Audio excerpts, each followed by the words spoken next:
মনোবিভাগী দিওয়ানা। পর্ব 8। প্রিমা ফারনাজ চৌধুরী। রাত নেমেছে কিছুক্ষণ আগে। আকাশে তারা নেই, শুধু অন্ধকার। হালকা বাতাসে ল্যাম্পপোস্টের আলো দুলছে। রাস্তার পাশে একাকী দাঁড়িয়ে থাকা গাড়িটার ছাদে শুয়ে আছে আরাব খান। চোখে ভাবলেশীন স্থিরতা। জেসি একটু থেমে নিজের গলা শান্ত রেখে বলল, তুমি মা আর বাবার সামনে দাঁড়িয়ে বলবে যে পারিবারিক দ্বন্দ্বের কারণেই এসব করেছ। আরাব খান ধীরে চোখ তুলল। তারপর নিঃশব্দে গা ঝাঁকিয়ে গাড়ির ছাদ থেকে নেমে এল। পায়ের নিচে সিগারেটটা চেপে নিভিয়ে দিয়ে বলল, তুমি আমাকে চেনো কতদিন ধরে? জেসি একটু থতমত খেয়ে বলল, কেন? 1.5 বছর। 1.5 বছর ধরে চেনো? পরিচয় হয়েছে 8 মাস আগে। আর বিয়ে নিয়ে কথা হচ্ছে 4 মাস ধরে। তবু তো এটা কম সময় নয়। তোমার কাছে নয়, কিন্তু আমার কাছে কম। খান আর দেওয়ানদের এই দ্বন্দ্ব অনেক বছর ধরে চলছে। তুমি অল্প কটা মাসে এসেই সব বুঝে যাবে না। তোমার পক্ষে সম্ভব না। তোমার হলে থাকো, না হলে চলে যাও। জেসির চোখ বিস্ময় বড় হয়ে গেল। তুমি আমাকে ফিরিয়ে দিচ্ছ? আরাব খান চোখ নামিয়ে ফেলল। নিঃশ্বাস ফেলে বলল, ফিরিয়ে দিচ্ছি না, শুধু বলছি আমি কারো সামনে দাঁড়িয়ে কিছু বলবো না। আরাব খান কাউকে কৈফিয়ত দেয় না। জেসি অনুরোধের সুরে বলল, শুধু মা বাবার সামনে বলবে। আরাব খান চোখ নামিয়ে মাথা নাড়ল। পারবো না? কেন পারবে না? তাহলে আমাদের বিয়েটা হবে না। মা বাবা তোমার হাতে আমাকে তুলে দেবে না কখনো। আরাব খান দাঁতে দাঁত চেপে ঠান্ডা স্বরে বলল, ওদের বাপ দেবে। জেসির ধৈর্য ভেঙে গেল। সে রাগে কষ্টে জবাব দিল, ভাইয়া এখন আমার সঙ্গে কথাই বলে না। এক কথায় জানিয়ে দিয়েছে তোমাকে বিয়ে করলে আমার সাথে সব সম্পর্ক ছিন্ন করবে। মা বাবা ভাবি তাদের সাথেও আমাকে সম্পর্ক রাখতে দেবে না। আমি একা হয়ে যাব আর্য। আরাব খান বলল, সম্পর্ক রেখো না। ব্যাস, আমি আছি না, আমি একাই যথেষ্ট। জেসি নিজের রাগ সামলে নিয়ে বলল, আমার কথাটা বোঝার চেষ্টা করো আর্য। আরাব খান তার গাল থেকে হাত সরিয়ে দিয়ে বলল, ডার্লিং, আমার সাথে পথ চলতে কষ্ট আছে। আমি খান বংশের 2 নম্বরই ছেলে। 2 নম্বর কাজ করে পেট চালাই। তোমার হলে থাকো, না হলে অন্য কাউকে খুঁজে নাও। আমার সাথে আর 10 জনের মতো সংসার করার কথা ভাবলে সমস্যা, বিরাট সমস্যা। কাঁদতে কাঁদতে বন্যা বয়ে যাবে, কিন্তু কুল পাবে না। এভাবে কি জীবন চলে আর্য? দিব্যি চলছে, বিন্দাস আছি। শোনো, জীবনে এত প্যারা নিয়ে বেঁচে লাভ নেই। যা মনে নয় তাই করো। বাঁচবে কতদিন? জেসির চোখে জল জমছে। সে জেদ দেখিয়ে বলল, তোমার মা ঠিকই বলে। তুমি আমাকে জাস্ট সবার সামনে শো করার জন্য নিজের পাশে রেখেছ। আমার প্রতি কোনো ফিলিংস নেই তোমার। মেয়ে মানুষের প্রতি আমার ফিলিংস আসে না। আমার সব ফিলিংস মানিব্যাগে বন্দি। জেসি আঙুল উঁচিয়ে বলল, ভাবি ঠিকই বলে। তোমার সাথে বিয়ে হলে আমার জীবন জাহান্নাম হয়ে যাবে। সেটা তোমার ভাবির কথা নয়, আমার কথা ডার্লিং। তোমার ভাবি তো মুখস্থ করে বলে দিয়েছে। আমি তোমাকে বলছি, আমাকে বিয়ে করলে জীবন জাহান্নাম। তুমি তো এসব জেনেই বিয়ে করতে রাজি হলে। এখন 2 নম্বরই কথা বলছো কেন? জেসি বলল, এখন যেভাবে আছো, সারা জীবন এভাবে থাকবে? মানুষ পরিবর্তন হয় কষ্টে থাকলে। আমি তো বিন্দাস আছি। জেসি তার শার্টের কলার চেপে ধরে বলল, আমাকে সাফ সাফ একটা কথা জানিয়ে দাও। আরাব খান তার মুখের দিকে তাকালো। যদি এটাই শেষ দিন হয় তোমার আমার, তাহলে একটা কেন, 1000টা সাফ সাফ কথা আমি অনর্গল বলে দিতে পারি। জেসি বলল, তুমি আমায় ভালোবাসো কি বাসো না? না, তোমাকে ভালোটালো বাসি না, কিন্তু যেতেও দেব না। ভালো না বাসলে আমি তোমার সাথে থাকবো কেন? আমি রাখবো তাই থাকবে। আমি দেখতে চাই তোমাকে কে আমার কাছ থেকে নিয়ে যায়। তুমি না চাইলে তোমাকে কে নিয়ে যাবে? অত সাধ্যি কার বলো ডার্লিং? জেসির চোখ দিয়ে জল গড়িয়ে পড়ছে। বুকের ভেতর যন্ত্রণা হচ্ছে। সে চেঁচিয়ে বলল, তুমি আমাকে ভালোবাসো না? আবার নিজের কাছেও রেখে দেবে এসব কেমন কথা? এসব 2 নম্বরই কথা। ভালোবাসা ছাড়া দিব্যি সংসার হয়, বাচ্চা হয়। আসলাম খান এন্ড মিসেস তাহমিনা খানম তার উদাহরণ। তুমি আমার সাথে এখনো মজা করে যাচ্ছ আর্য। তুমি আমাকে মাঝরাস্তায় এসব বলার জন্য দাঁড় করিয়েছ। আমি অন্য কাউকে বিয়ে করে নিলে তোমার আপত্তি থাকবে না? অফকোর্স থাকবে। 40 দিন পর্যন্ত নিয়ম করে কান্না করব। তারপর অন্য কাউকে পেলে পটিয়ে নেব। একটা মেয়ে মানুষ পাশে দরকার, দেখতে সুন্দর লাগে। ভালোবাসা টালোবাসা জরুরি না। জেসির ঠোঁট কাপল রাগে কষ্টে অভিমানে। সে কিছু বলতে যাবে, ঠিক তখনই আরাব খানের ফোনটা বেজে উঠল। এক ঝলক স্ক্রিনে তাকিয়েই সে রিসিভ করল। গলার স্বর নিচু কিন্তু তাড়াহুড়া স্পষ্ট। ওকে, আমি আসছি। ফোন কেটে আর এক মুহূর্ত সময় নষ্ট না করে সে গাড়ির দরজা খুলে ভেতরে ঢুকে পড়ল। ইঞ্জিনের শব্দ বেজে উঠল। জেসি হকচকিয়ে চেঁচিয়ে উঠল, কোথায় যাচ্ছ? গাড়ির দরজা খুলে আরাব খান পেছনে না তাকিয়ে বলল, হাসপাতালে যাচ্ছি। পরে কথা হবে। দরজাটা বন্ধ হয়ে গেল। গাড়ির হেডলাইট জ্বলে উঠল। তারপর চোখের পলকে আরাব খান গাড়ি নিয়ে হাওয়া হয়ে গেল। জেসি কিছুদূর গেল তাকে ডেকে ডেকে। রাগে দুঃখে তার ইচ্ছে করছে গাড়ির রাস্তায় জান দিয়ে দিতে। ঠিক তখনই পেছনে থেকে একটা গাড়ি রীতিমতো হর্ন বাজিয়ে চলেছে। জেসি ঘাড় ফিরিয়ে তাকালো। গাড়িতে বসা লোকটা জানালা দিয়ে গলা বের করে হাত দিয়ে ইশারা করল, সরুন। জেসি কপাল কুঁচকে তাকালো। নড়ল না একটুও। কাদিন গাড়ি থেকে নেমে এসে গোজগোজ করতে করতে বলল, সমস্যা কি? মাঝরাস্তায় দৌড়াচ্ছেন কেন? মাথা খারাপ নাকি? জেসি তাকে চেনামাত্রই বলে উঠল, আপনি আমার সাথে এভাবে ব্যবহার করছেন কেন? তো কিভাবে ব্যবহার করব? আমি আপনাদের কুটুম হই। তা জানি। এভাবে মাঝরাস্তায় দৌড়ালে কুটুম বলে পরিচয় দিতে লজ্জা হয়। মানুষ তো পাগল বলছে আপনাকে। আমি পাগল? কিসের ভিত্তিতে পাগল বললেন? আপনাকে দেখে তো মনে হয় ভাজা মাছটা উল্টে খেতে জানেন না। অথচ এখন বকরবকর করছেন। কাদিন ব্যস্ত ভঙ্গিতে বলল, সরি, আপনি পাগল নন। আপনি একটা ছ্যাঁচড়া। শেষের কথাটা ছোট করে বলল কাদিন। জেসি চেঁচিয়ে বলল, কি বললেন? কিচ্ছু না। যার গাড়ির পেছনে ছুটছিলেন অ্যাক্সিডেন্টে হলে কিন্তু সে সবার আগে গা ঢাকা দিয়ে থাকবে। তাই সাবধানে থাকুন। কাদিন গাড়িতে উঠে বসল। জেসি জানালার কাছে গিয়ে দাঁড়ালো। চেঁচিয়ে বলল, আপনি আমাকে ছ্যাঁচড়া বললেন? কাদিন বিরক্ত হয়ে বলল, শুনুন, আমাকে ইমার্জেন্সি হসপিটাল যেতে হচ্ছে। আপনার সাথে বাজে কথা বলার সময় নেই। জেসি উৎকণ্ঠিত গলায় বলল, হসপিটালে কেন? কি হয়েছে? কাদিন মৃদুস্বরে বলল, ভাবির জ্ঞান ফিরেছে। জেসি বলল, আমিও যাব। কাদিন সোজাসাপটা বলল, দুঃখিত। জেসি এবার রেগে গিয়ে বলল, আমি ছ্যাঁচড়া হলে আপনিও গায়েপড়া। গায়ে পড়ে ঝগড়া করছেন আমার সাথে। কাদিন বিরক্ত হয়ে গাড়ি স্টার্ট দিয়ে বলল, আরেহো জানতো। ফালতু। 5 মিনিট নষ্ট হলো। হাসপাতালে আবারও 2 পরিবারের মানুষ আর স্বজনরা ভর্তি হয়ে গেছে। খানরা বলে দিয়েছে ইথিকাকে দেওয়ান বাড়ির কেউ দেখতে পারবে না কাবির ছাড়া। অন্য কাউকে তারা এলাও করবে না। ইলিনা বেগম খুশিতে আত্মহারা হয়ে গেছেন। ডাক্তাররা জানিয়েছেন সে বিপদমুক্ত। কিন্তু অনেকদিন বেডরেস্টে থাকতে হবে তাকে। খুব যত্নে রাখতে হবে। মানসিক চাপ তৈরি করা যাবে না। ইলিনা বেগম তাকে চোখ খুলতে দেখে হাউমাউ করে কেঁদে ফেলে বললেন, আমার একমাত্র মেয়েটার উপর কেন এত বিপদ আসে? আমিন খান তাকে আটকে ধরে রেখেছেন। ইলিনা বেগম কেঁদে চলেছেন। আজ মেয়ে বিপদমুক্ত, তবুও তিনি কান্না থামাতে পারছে না। লুবনা বেগমের শরীরটা ইদানিং ভালো যাচ্ছে না। কিরণ আর কল্পনা উনাকে হাসপাতালে নিয়ে এসেছে কাবিরের কথা মতো। খানরা সবাই খুশি। তাদের বোন বিপদমুক্ত নয় বলে সবাই এতদিন চুপ করেছিল। এবার দেওয়ানদের উচিত শিক্ষা দেওয়ার পালা। কল্পনা লুবনা বেগমকে কিরণের হাতে তুলে দিয়ে জোসেফের ফোনে কল দিল এটা জানাতে যে সে এসেছে। কিরণকে বলল, ছোটমাকে নিয়ে যা তুই। জোসেফ কোথায় দেখি? কিরণ বলল, আপু বেশি দূরে যেও না। আচ্ছা। ছোট মা, তুমি কিরণের সাথে যাও। বেশি দূরে যাস না মা। ভাইয়ারা আছে। চিন্তা করো না। জোসেফও এসেছে। লুবনা বেগম একটু স্বস্তি পেলেন। চারপাশে দেওয়ান আর খানদের পরিচিত মানুষজন। কল্পনা যাদের চেনে তাদের সাথে কুশলাদি বিনিময় করে জোসেফকে কল দিয়ে ব্যস্ত পায়ে হেঁটে চলে যাচ্ছিল। হঠাৎই ভিড়ের মধ্যেই পা বাড়িয়ে দিল আশিস খান। ঠোঁটের কোণে ধরা না পড়া বাঁকা হাসি ঝুলিয়ে এক কোনায় দাঁড়িয়ে রইল আরাব খান। কল্পনার এক মুহূর্তের অগোচরে ভারসাম্য হারিয়ে শরীরটা মুখ থুবড়ে পড়ল মাটিতে। ফোনটা হাত ছুটে ছিটকে গেল দূরে। আহারে, মেয়েটা পড়ে গেল। ছুটে এলো কয়েকজন মহিলা। ঘিরে ধরল কল্পনাকে। কেউ মাথায় হাত রাখল। জিজ্ঞেস করল, ব্যথা পেয়েছ? সেই ফাঁকে আশিস খান এগিয়ে এসে একটা লাথি মারল ছিটকে পড়া ফোনটায়। ফোনটা বুলেটের মতো ছুটে গিয়ে গিয়ে থামল আরিশ খানের পায়ের কাছে। ঝুঁকে ফোনটা কুড়িয়ে নিল সে। তারপর আরাব খানের পাশ দিয়ে যাওয়ার সময় হাত বদল করে নিল। তারপর 3 জন 3 জায়গায়। কারো দেখা সাক্ষাৎ নেই আর। কল্পনাকে টেনে তুলল কয়েকজন মহিলা। একজন তার কাপড়ের ধুলো ঝাড়ল। বলল, সাবধানে হাঁটা উচিত ছিল।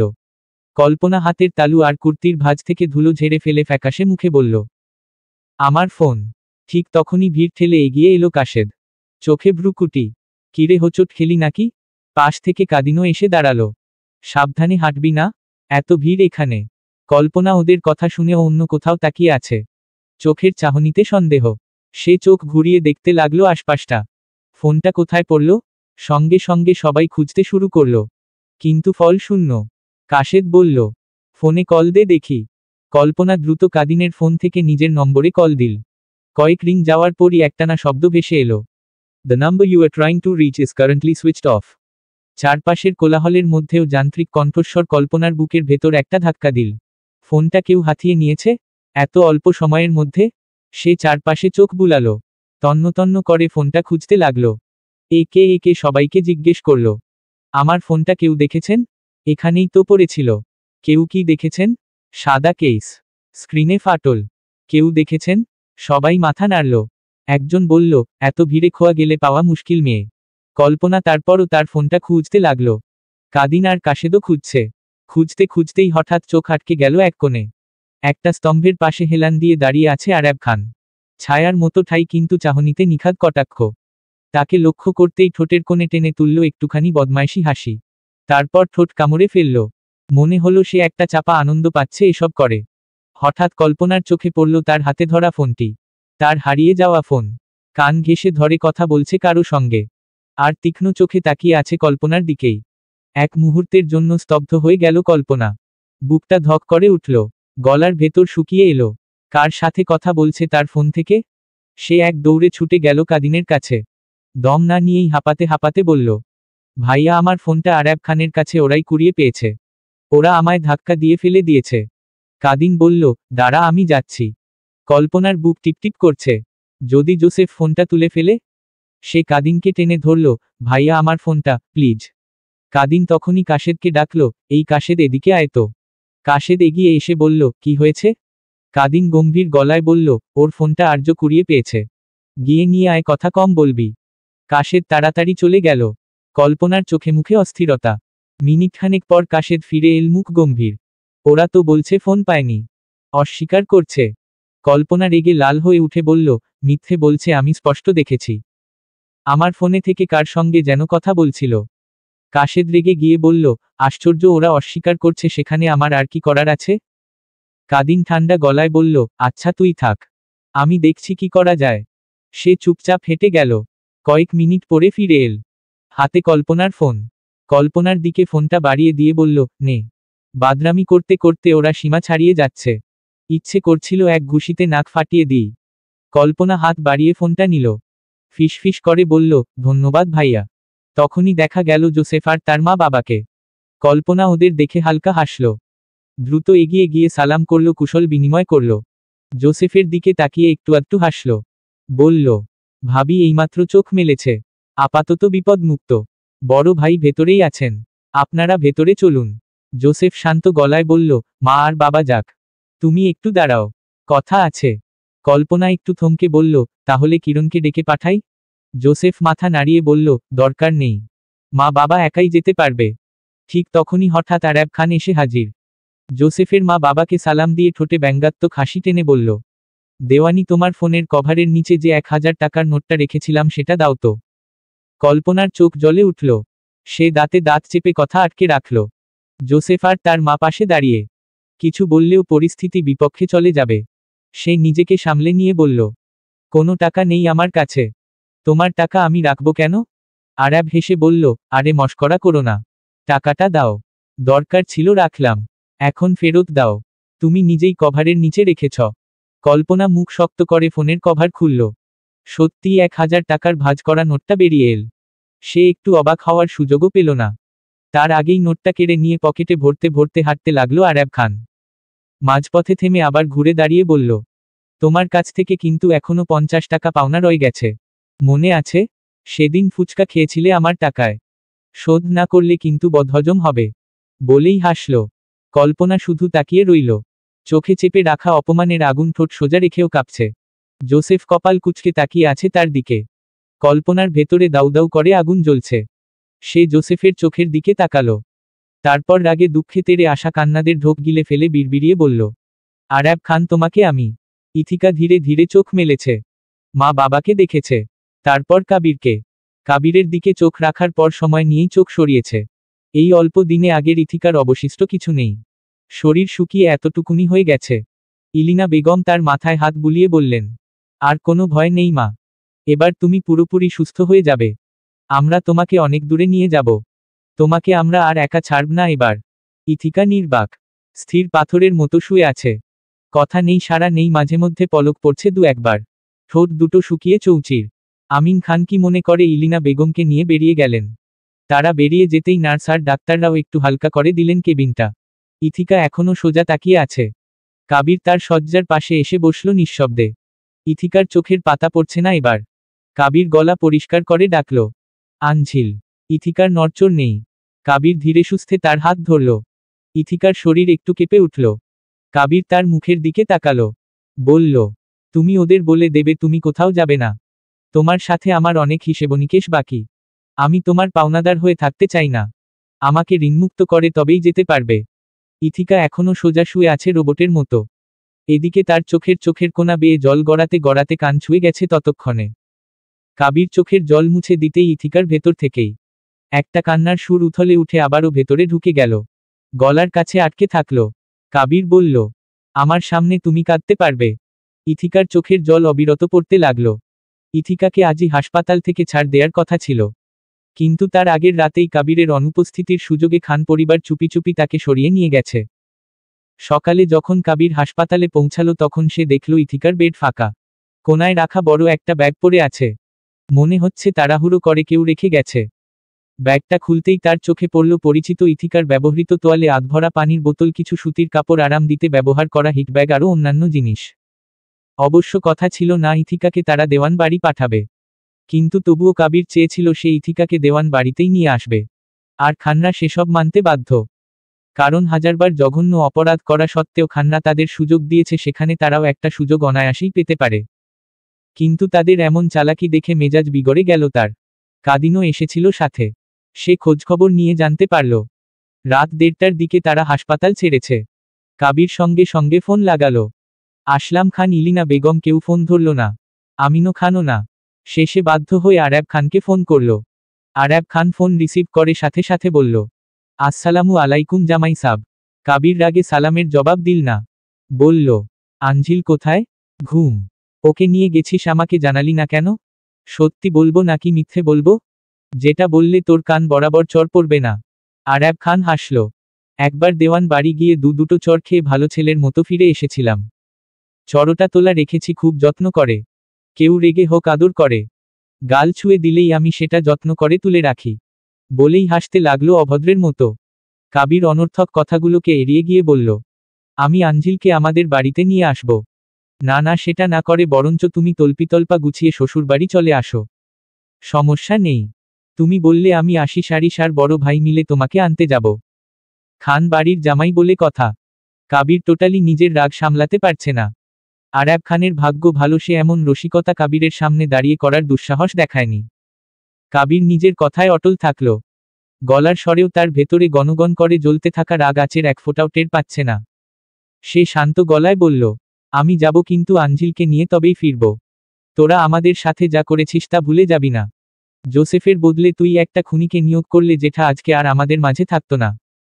তারপরও তোরা সুযোগ পেয়েছিস। নিজেদের পূর্বের সব কাজকে স্মরণ করবি, তারপর দেওয়ানদের সামনে ভালো সাজতে নাসবি। আর একটা কথা, আমি যাব আর আনঝিলকে নিয়ে ফিরব। তোর বাপু যদি আমার সামনে এসে দাঁড়ায়, আমি আমার কথা থেকে সরব না। খবরদার আনঝিলকে কোথাও সরানোর চেষ্টা করবি না। আরাব খান কাবিরের শক্ত শক্ত কথাগুলো সইতে না পেরে ফোন কেটে দিল। ফোনটা দূরে ছুঁড়ে মারতে যেও আবারও থেমে গেল। রাগ তার ফোন নষ্ট করবে, তার পকেটের মালগচ্ছা যাবে। এত লস আরাব খান মানবে কেন? সে ফোনটা পকেটে পুরে থানা থেকে বেরিয়ে এসে গাড়িতে উঠে বসল। জোসেফ কফি শপে এসেছে জেসিকে নিয়ে। কল্পনার আসার কথা। সে জেসি আর কল্পনাকে সামনাসামনি বসিয়ে সব ঠিকঠাক করে নিতে চায়। কল্পনার ফোনটাতে সমস্যা দেখা দিয়েছে। সাউন্ডে সমস্যা। ওই দিন তার হাত থেকে ফোনটা পড়ার পর থেকে সমস্যা দেখা দিচ্ছে। জোসেফ তাকে একটা ফোন দিতে চেয়েছিল। কল্পনা বিয়ের পর নেবে বলেছে। এখন আপাতত চলছে। কিছুক্ষণ পর একটা কল এল। জোসেফ কল রিসিভ করে কানে দিতেই মেয়েলি কণ্ঠস্বর ভেসে এল, আসসালামু আলাইকুম। ওয়ালাইকুমুস সালাম। কোথায়? কল্পনা বলল, রিকশায়। কিরণের ফোন থেকে দিলাম। আমার ফোনটা গেল। কিচ্ছু শোনা যাচ্ছে না। আর 5 মিনিট। ওকে। কল্পনা ফোন রেখে দিল। কিরণ বলল, বড় ভাই খান বাড়িতে গেছে। আমার ভয় করছে। ওরা সারাক্ষণ বড় ভাইকে হেনস্থা করার তালে থাকে। কল্পনা বলল, ওরা বড় ভাইকে যথেষ্ট সমীহ করে, ততটা বাবাদেরও করে না। আমি তাই নিশ্চিন্তে আছি। মেয়ে জামাইয়ের সামনে ঢং করে, সেটা করবেই। বড় ভাইকে হাত করা ওদের কতদিনের স্বপ্ন জানিস না? তুমি হাসপাতালে মিনা আপুকে দেখেছ? কি পরিমাণ শুকিয়ে গেছে? দেখেছি। এখন অনেক ভালো আছে যদিও। ওই বাড়িতে নাকি যায় না এখন। আসলাম খান নাকি বলেছে তালাক দিয়ে দেবে। মিনা আপুও তালাক চায়। কিন্তু ইনামের কি হবে? মাঝখান থেকে বাচ্চাটা কষ্ট পাবে। তুই দেখিস আসলাম খান ধেই ধেই করে আরেকটা বিয়ে করে নেবে। ওরা সব পারে। মিনা আপা ভাবছে ওদের টাইট দেবে, কিন্তু ওরা যে কত বড় শয়তান সেটা আমরা ছাড়া আর কে জানে। দুই বোন গল্প করতে করতে পৌঁছে গেল কফি শপে। সেখানে জেসিকে দেখে কল্পনা অবাক হলো। জোসেফ জেসিকে ইশারা করল। জেসি ইশারা পেয়ে কল্পনার সাথে মেকি হেসে কুশলাদি বিনিময় করল। কল্পনা বলল, ভালো লাগছে তোমাকে দেখে। জেসি হাসল। জোসেফ কিরণকে বলল, ভালো আছো তুমি? কিরণ বলল, জি। জেসি আপু থাকায় ভালো লাগছে, নইলে আপনাদের মাঝখানে। জোসেফ আর কল্পনা হেসে ফেলল। কিরণও হাসল তাদের হাসতে দেখে। জোসেফ কোল্ড কফি আর কিছু স্ন্যাক্স অর্ডার করল। কিছুক্ষণ অন্যান্য গল্পসল্পে সময় কাটল। জেসিকে অন্যমনস্ক দেখে কল্পনা বলল, জেসি বোধ হয় বিরক্ত হচ্ছে। জেসি চমকে উঠে বলল, কই না। জোসেফ নড়েচড়ে বসল। কফি এসে গেছে। জোসেফ সবার দিয়ে কফি বাড়িয়ে দিতে দিতে বলল, জেসি ভাইয়া তোমাকে এখানে কেন নিয়ে এসেছি সেটা বলেছি কিন্তু। জেসির মন খারাপ হয়ে গেল। হাসিখুশি চেহারাটা হঠাৎ করে এভাবে মলিন হয়ে যাবে কল্পনা ভাবতেও পারেনি। তার জেসির জন্য খারাপ লাগছে। জেসি বলল, হ্যাঁ জানি। কল্প ভাবির কিছু বলার থাকলে বলতে পারে। জোসেফ কল্পনার দিকে তাকালো। কল্পনা ইতস্তত বোধ করল। বলল, আমার তেমন কিছু বলার নেই। যেখানে তোমার ভাইয়া আমার বাবাকে তোমার বন্ধুর জিম্মি থেকে উদ্ধার করেছে সেখানে আমার আর নতুন করে কি বলার থাকতে পারে। আন্টি আমাকে বলেছে কিছু প্রমাণ যেন তোমাকে দেখাই। তুমি আশা করি বুঝতে পারছো কথাটা উনি কেন বলেছেন। জেসি চুপ করে রইল। জোসেফ বলল, বিয়েটা ফ্যান্টাসি নয় জেসি। ভাইয়া তোমাকে ঠান্ডা মাথায় বুঝিয়ে বলছি, কারণ এটা আমার দায়িত্ব। তুমি কথা না শুনলে ভাইয়ার সাথে তোমার সম্পর্ক খারাপ হবে। তারপর পরবর্তীতে তোমার কিছু হলেও তুমি আমার কাছে আসতে পারবে না। তুমি একশবার ভাবো। আরাব খানের কাছে তোমার কোনো প্রায়োরিটি নেই। এর চেয়ে বড় কারণ আর কি হতে পারে? আমি জানি পৃথিবীতে নিখুঁত মানুষ হয় না। কিন্তু ওরা যা যা দুর্নীতি করেছে তা লোকসম্মুখে এলে ওরা মুখ লুকোনোর জায়গা পাবে না।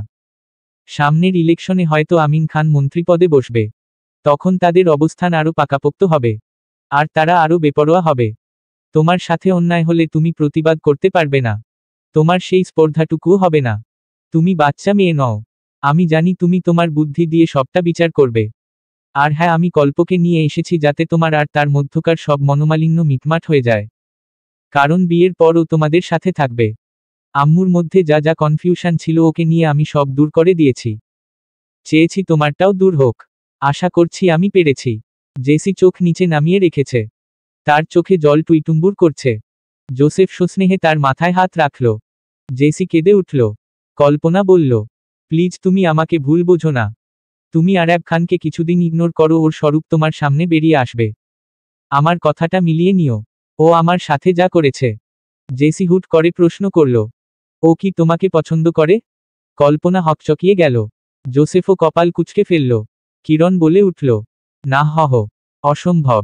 কল্পনা বলল, মাথা খারাপ নাকি? ওর মতো লোক। ছি, না না। জেসি তাদের রিয়েক্ট বলল, সরি আমি ওভাবে বলতে চাইনি। আসলে আমার মাথা ঠিক নেই। ভাইয়া আমি এখন আসি। কোথায় যাবে? কাছেই। যাই। যাও। দ্রুত বাড়ি ফিরবে। জেসি দ্রুতপায়ে হেঁটে বেরিয়ে গেল। সে বেরিয়ে যাওয়া মাত্রই জোসেফ বলল, আরাব খান সবসময় তোমার পেছনে পড়ে থাকে কেন? ও ভেবেছে ও আজেবাজে কথা বলবে আর আপনি সেটা বিশ্বাস করবেন। আমার সাথে না, কিরণের সাথেও এমন করে। পরক্ষণেই ভাবনায় পড়ে গেল কখন আরাব খান কিরণের সাথে অসভ্যতামি করেছে। কিন্তু একবারও মনে পড়ল না। কয়েকটা পাখি কিনে এনেছে আমিন খান। ইথিকার সামনে খাঁচাটা ঝুলিয়ে দিয়েছে। পাখিগুলো কিচিরমিচির করছে। কথাও বলতে জানে। সবাই যখন ইথিকাকে ইথু ইথু ডাকছে, ওরাও অনুকরণ করে ডাকছে, ভিতু ভিতু। ইথিকা হাসছে ওদের কথা শুনে। আরান খান সকালে বলেছিল, ঠাস করে চর মেরে বেহুশ বানিয়ে দেব। সারাক্ষণ প্যান করে। পাখি পাখির মতো থাক।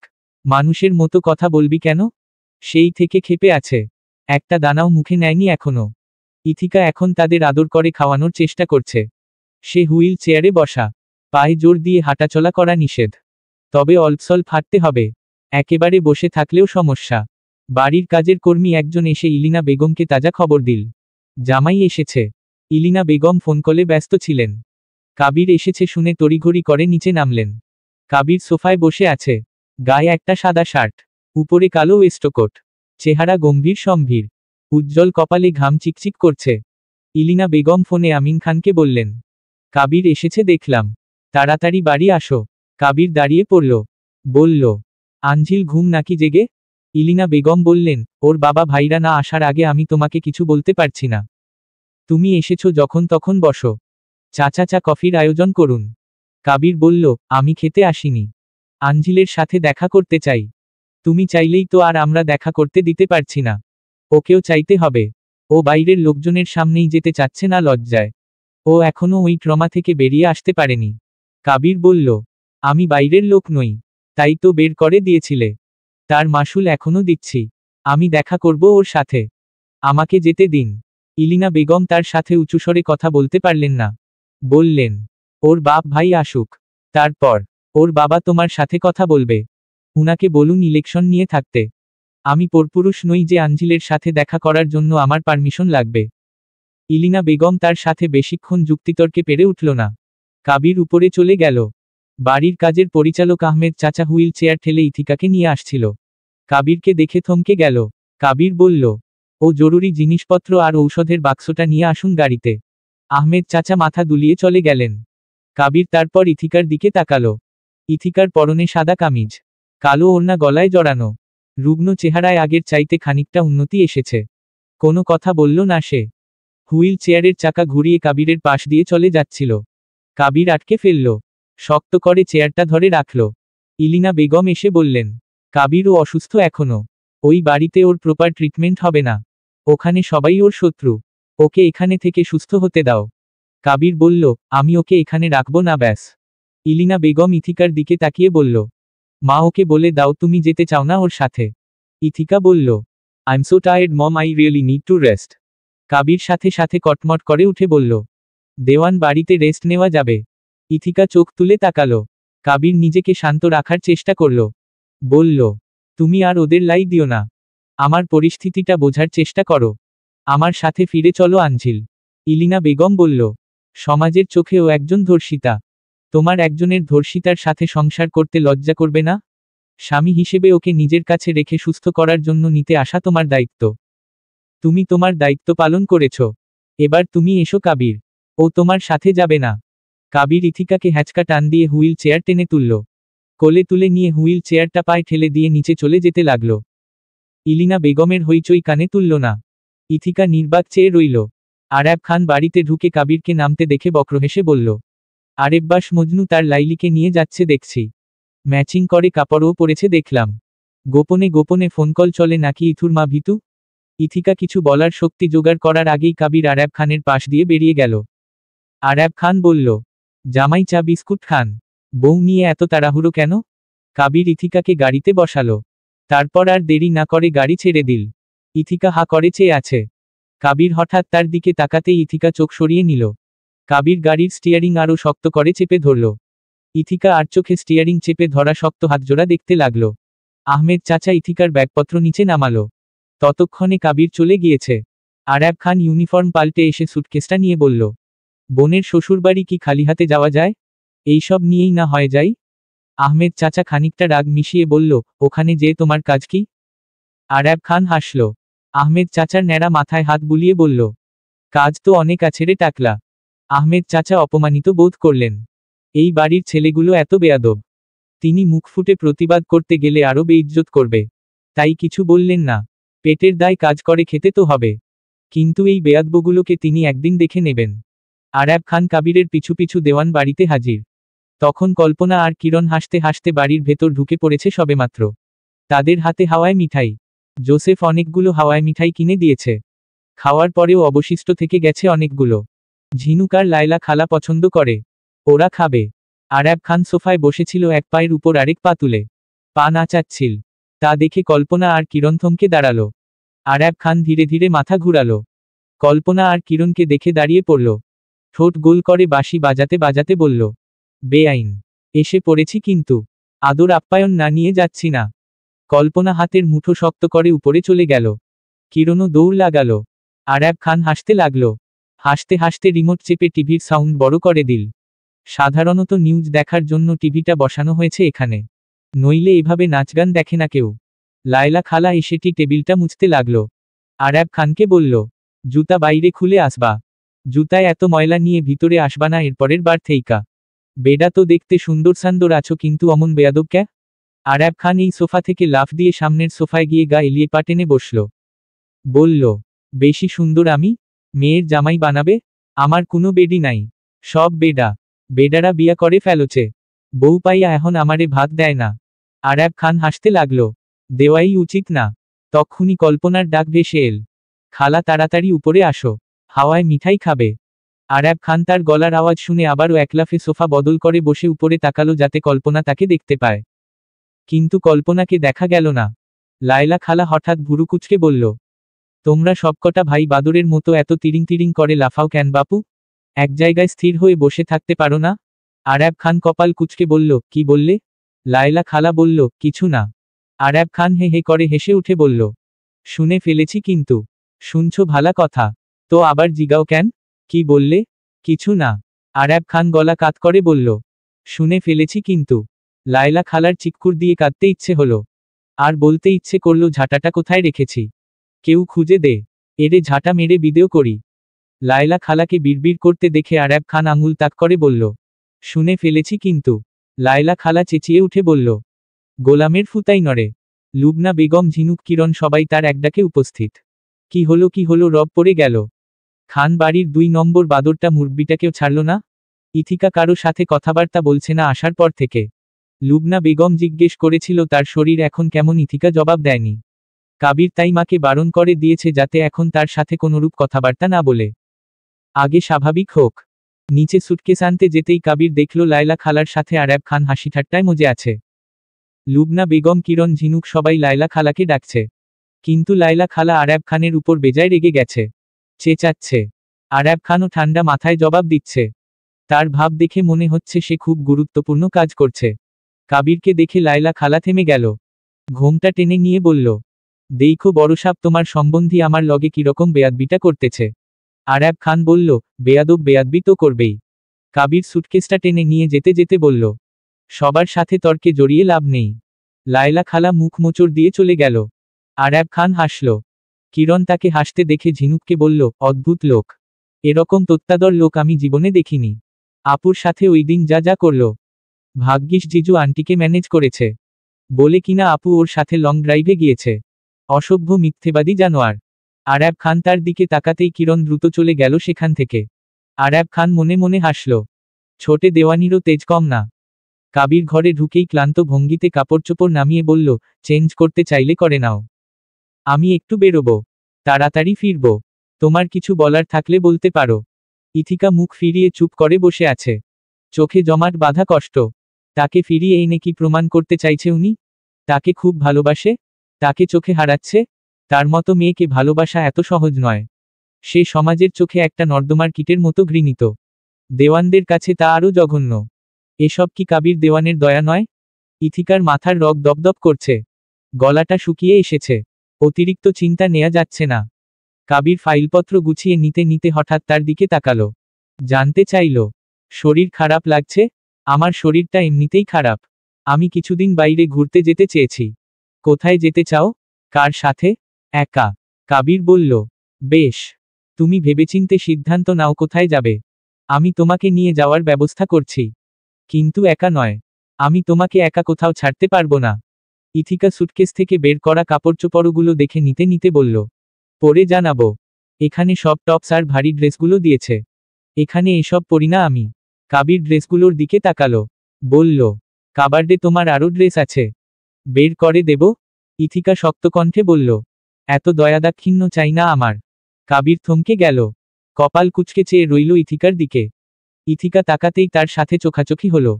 কাবির ধীরে বলল, তুমি এসব করেও আর পালাতে পারবে না এখান থেকে। ইথিকা জানতে চাইল, যাকে বিশ্বাস করেন না তার সাথে সংসার করবেন? ভুল একবার করেছি, তার মাসুল কিভাবে কিভাবে নেবে নিয়ে নাও, তবুও কোথাও যেতে পারবে না। আরেকটা কথা, তোমাকে এভাবে দেখতে ভালো লাগছে না, আগের মতো হয়ে যাও। ইথিকা খানিকটা বিস্ময় নিয়ে বলল, আগের মতো? আগের মতো হাসি খুশি? তার জন্য বোধ হয় আমাকে অনেক মাসুল দিতে হবে। আমি প্রস্তুত। কি শাস্তি দেবে দাও। ইথিকা মুখ ফিরিয়ে রাখল, আপনাকে শাস্তি দেওয়া আমার জন্য একটা শাস্তি। আমি ক্লান্ত। কাবির দীর্ঘশ্বাস ছেড়ে বলল, আমি তোমাকে এভাবে ক্লান্ত দেখতে চাই না। দরজার সামনে হঠাৎ ঝিনুক এসে দাঁড়ালো। বলল, ভাবির বাবা আর ভাইরা এসেছেন। ইথিকা কৌতূহলে পায়ে ভর দিয়ে দাঁড়িয়ে পড়ল। কাবির এগিয়ে এসে বলল, এক পাও এগোবে না তুমি? ওদের সাথে যা বলার আমি বলবো। ইথিকা বলল, কিন্তু। কাবির মাথা নেড়ে বলল, আমি তোমার সাথে কোনো যুদ্ধে জড়াতে চাই না আঞ্জিল। তুমি দূরে থাকো এসব থেকে। ওদের যা বলার আমি বলবো। দেওয়ান বাড়িতে খান বাড়ির সবাই উপস্থিত। শুধু ইলিনা বেগম আসেননি। আমিন খান গর্জে গর্জে বলল, কাবির নিচে এসো। তোমার সাহস কত আমার মেয়েকে এভাবে নিয়ে এলে? তোমার আমাকে ফোন দেওয়ার দরকার ছিল। ফোনে না পেলে অপেক্ষা করতে পারতে। আমি ব্যস্ত মানুষ, তোমার মাথায় থাকার কথা। আরাব খান তার বাপ ভাইকে দেখে বলল, আরে হো, ইলিনা হকের ডার্লিং হিরো এসে গেছে দেখছি। আমিন খান তার দিকে তাকিয়ে বলল, হাদারাম, তোমার সামনে ইথুকে নিয়ে এল, তুমি কিচ্ছু করতে পারলে না? বরের কাছ থেকে বউয়ের হাত ছাড়িয়ে নেয়া আইনত দণ্ডনীয় অপরাধ। কোল থেকে নামিয়ে নেয়া মানেই সশ্রম কারাদণ্ড। Dad please come. চা খাও, মাথা ঠান্ডা করো। আজকে দেওয়ান বাড়িতেই আমাদের লাঞ্চ। আসলাম খান বলল, তোকে চড়াতে চড়াতে বয়রা করে দিতে ইচ্ছে করে। সারাক্ষণ নাটক মারাস। আরান খান মাথা হেলিয়ে হাসল। আশিস চেঁচিয়ে ডাকল, ইথু, এই ভিতুর মা তোর বরকে আসতে বল। আরিশ খান বলল, আমাদের বাড়িতে গিয়ে আমাদের বোনকে নিয়ে এল। কত সাহস বেড়েছে এদের। কামরান দেওয়ান বেরিয়ে এল। বাকিরা বাড়িতে নেই। কাবিরের সারা শব্দ নেই। কামরান দেওয়ান আমিন খানকে দেখে কঠোর চাহনিতে তাকালো। রেলিং ধরে দাঁড়িয়ে বলল, অনেকদিন পর। আমিন খান চোখ সরিয়ে নিল। সোফায় গিয়ে বসল। কামরান দেওয়ান পায়ে ভর দিয়ে নামতে লাগলো সিঁড়ি বেয়ে। কাবির এসে উনাকে ধরল। সবার দিকে কপাল কুঁচকে তাকালো। কামরান দেওয়ানকে নিয়ে নেমে এসে বলল, আপনার মেয়ে কোথাও যাবে না। আমিন খান গম্ভীর মুখে তাকালেন। আরাব খানের হাত থেকে সিগারেট নিয়ে ঠোঁটে চাপলেন। বললেন, তুমিও যদি আমাকে গ্যারান্টি দাও ইথুর আর কোনো বিপদ হবে না। তোমাকে বিশ্বাস কিভাবে করব? আসলাম খান বলল, ওকে বিশ্বাস করা আর কুত্তাকে বিশ্বাস করা একই কথা। কাবির তার দিকে শান্ত দৃষ্টিতে তাকালো। কুত্তার উপর যখন এতই বিশ্বাস, একমাত্র বোনের বিয়েটা কুত্তার সাথে দিলেই পারতি। আসলাম খান দাঁতে দাঁত চেপে বসে রইল। কাবির কামরান দেওয়ানকে বসিয়ে আমিন খানের সামনের সোফায় গিয়ে বসল। আরাব খানকে বলল, পা নামা। আরাব খান পা নামাতেই কাবির আমিন খানের দিকে তাকিয়ে বলল, আপনার 4 ছেলেকে সাথে না এনে আপনি একা এলে আপনার কোনো ক্ষতি করবে না দেওয়ানরা? সেই সাহস কোথায় কাবির? তাহলে পরবর্তীতে ওদের নিয়ে আসবেন না। যাই হোক, সে কথা বাদ। জেঠাকে গুম করার অপরাধে করা সব মামলা তুলে নিয়েছিলাম। আপনাদের মেয়েকে নিয়ে যেতে চাইলে আমি ওই মামলা আবারও দায়ের করতে পারি। প্রমাণ আমার হাতেই আছে। আপনার ইলেকশন সামনে। আমি আশা করব আপনি আর আপনার ছেলেরা খুব সাবধানে পা ফেলবে। কারণ ওসব ছোটখাটো মামলার কারণে আপনার কিছু না হলেও হতে পারে, কিন্তু যদি মিডিয়ায় জানাজানি হয় তাহলে অনেক বড় ক্ষতির মুখে পড়বেন। আমিন খান মুখের উপর ধোয়া ছাড়লেন। শান্ত হয়ে সব কথা মনোযোগ দিয়ে শুনছেন। কাবির বলল, আমি আঞ্জিলকে না আনলেই পারতাম। আমার অপরাধবোধ আছে। আমাকে তার সামনে গিয়ে দাঁড়াতে সেটা আটকাচ্ছিল। তবুও আমি দাঁড়িয়েছি। কারণ আমার মনে হয় সে মানুষ হিসেবে 10টা ভুল করতে পারলে 1টা 2টো আমিও করতে পারি। আর সেই অপরাধবোধ স্বীকার করার সাহসও আমার আছে। যাই হোক, আমাদের স্বামী স্ত্রীর সমস্যা আমরা সমাধান করে নেব। আমি চাই না কোনো বহিরাগত মাঝখানে সমস্যা তৈরি করুক। আসলাম খান বলল, ইথু চাই না তোর কাছে থাকতে। ও কাল আমাদের স্পষ্ট করে বলে দিয়েছে। তুই ওকে জোর করে নিয়ে এলি কেন? কারণ আমার সেই অধিকার আছে। আমি তার কথা শুনে না আনলেও পারতাম। তারপর সম্পর্কটা আরো খারাপ হতো। তোরা যদি চাস আমাদের সাথে সম্পর্ক খারাপ করবি তাহলে তোদের বোনকে নিয়ে যা। আর যদি চাসও এখানে আমার সাথে থাকবে তাহলে তোরা বেরিয়ে যা। আমিন খান বলল, তুমি রেগে যাচ্ছ কেন দেওয়ান? ওদের একটামাত্র বোনকে ওদের শত্রুর কাছে বিয়ে দিয়েছে। টেনশন তো থাকবেই। সেটা বিয়ের আগে ভাবা উচিত ছিল। বিয়ের পর কম নাটক তো দেখিনি। চা নাস্তা চলে এল। আমিন খান দাঁড়িয়ে পড়ল। বলল, ইথুকে ডেকে দিলে ভালো হবে। আমাদের বেরোতে হবে। কাবির বলল, চা শেষ হোক, তারপর আসবে। আমিন খান বসে গেল।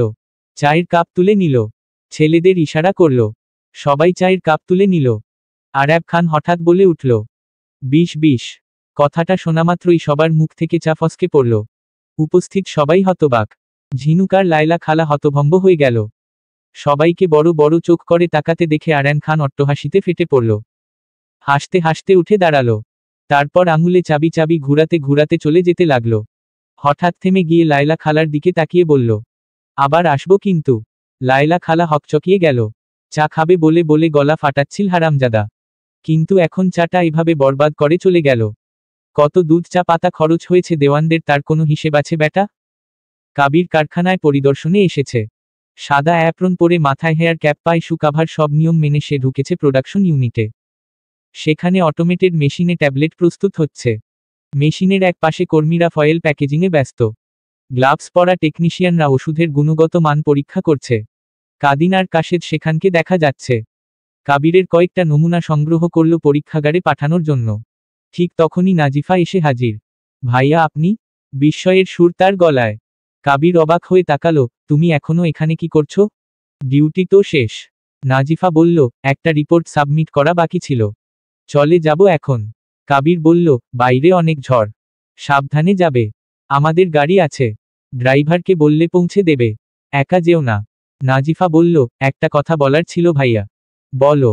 নাজিফা একটু ইতস্তত বোধ করে বলল, আন্টির সামনে আমি কথাটা তুলতেই পারছি না।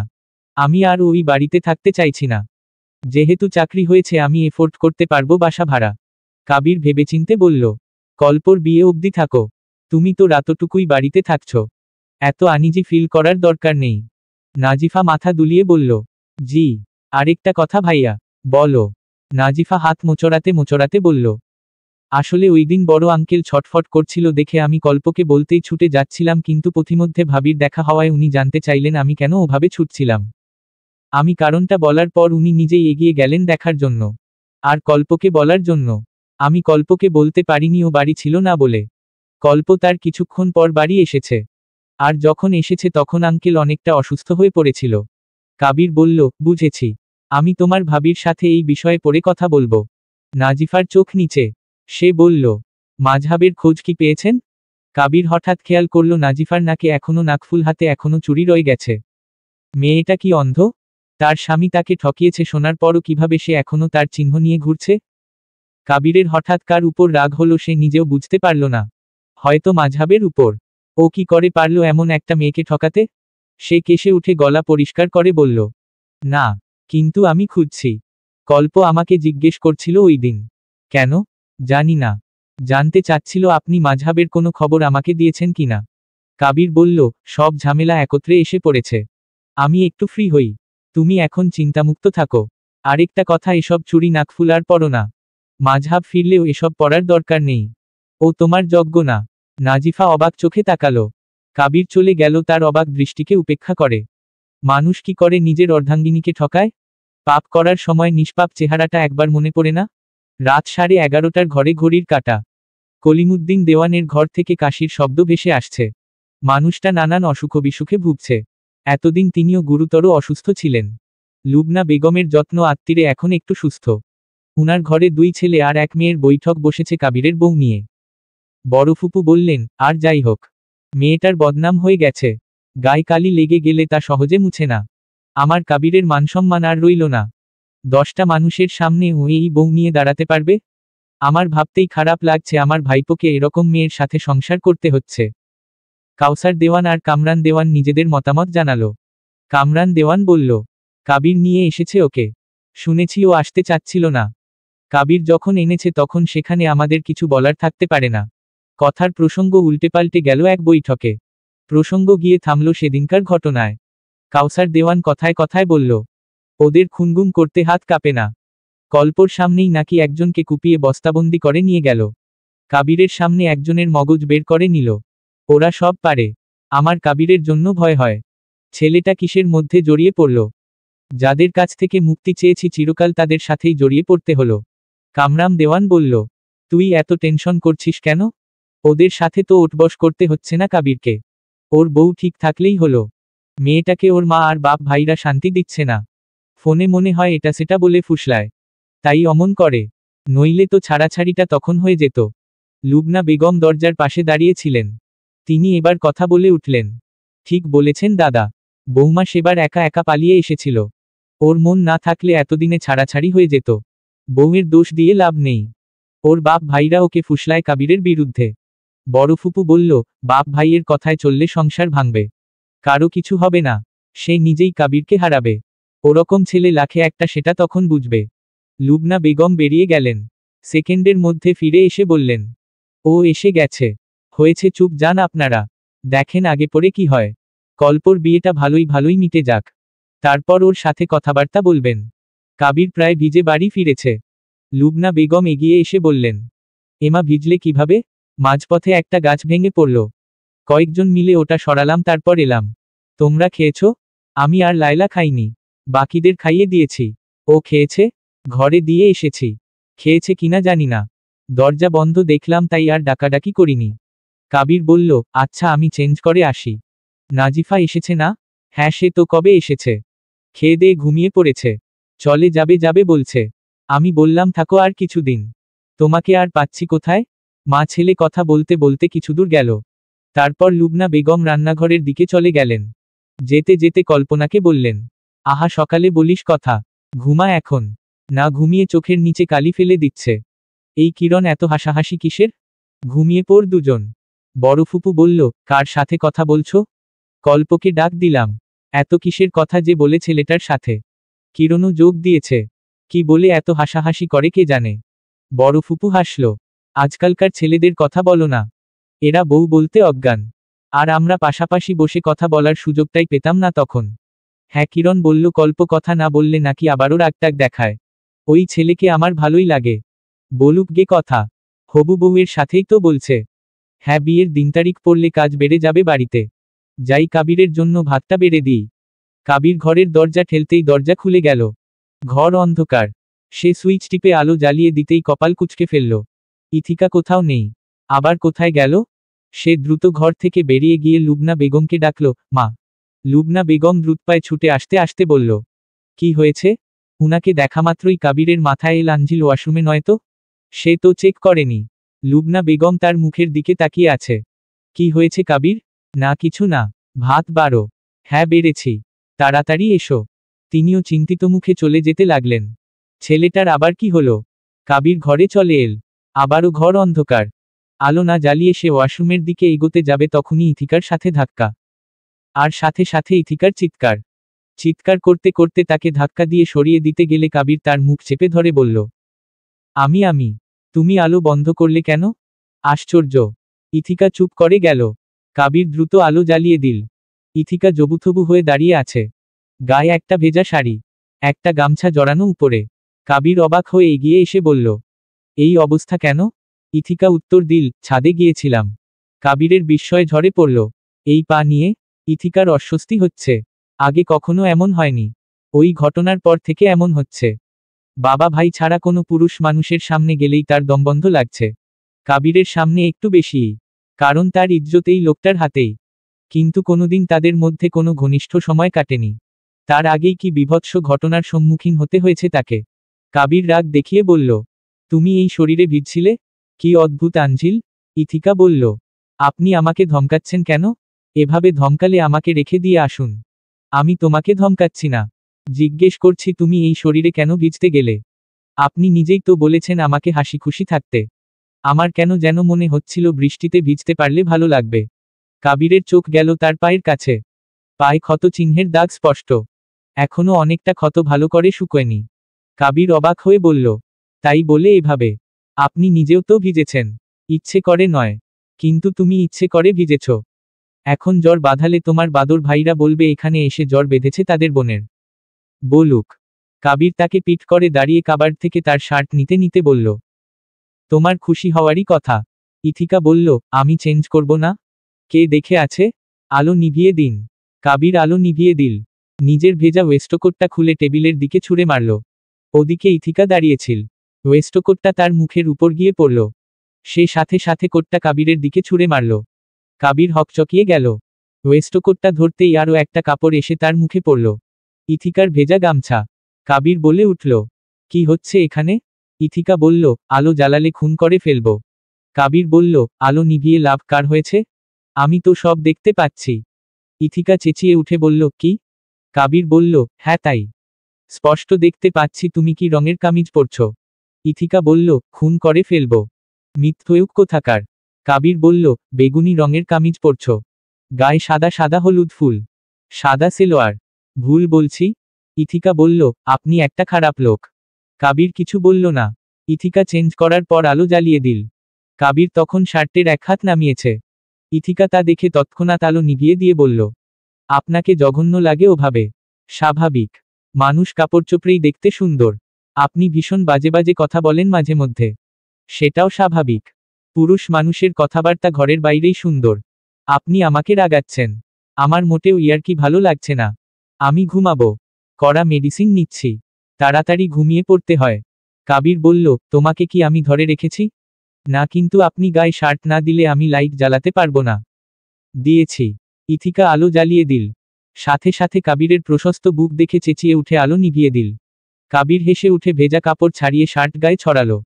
তারপর ইথিকার সামনে গিয়ে দাঁড়ালো। ইথিকা টের পেল একটা লম্বা ছায়া তার সামনে এসে দাঁড়িয়েছে। কাবির সুইচবোর্ডে হাত বাড়িয়ে নিঃশব্দে আলো জ্বালিয়ে দিল। আলোয় কাবিরের মুখ স্পষ্ট হলো।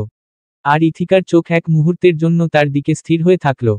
পর মুহূর্তেই কাবির আবার সুইচ টিপে আলো নিভিয়ে দিল। ইথিকা ভড়কে গেল। কি হলো এটা? ততক্ষণে অন্ধকারে কাবিরের এক হাত তাকে টেনে নিল নিজের বুকের সাথে। ইথিকা কোনো প্রতিরোধ করতে পারল না।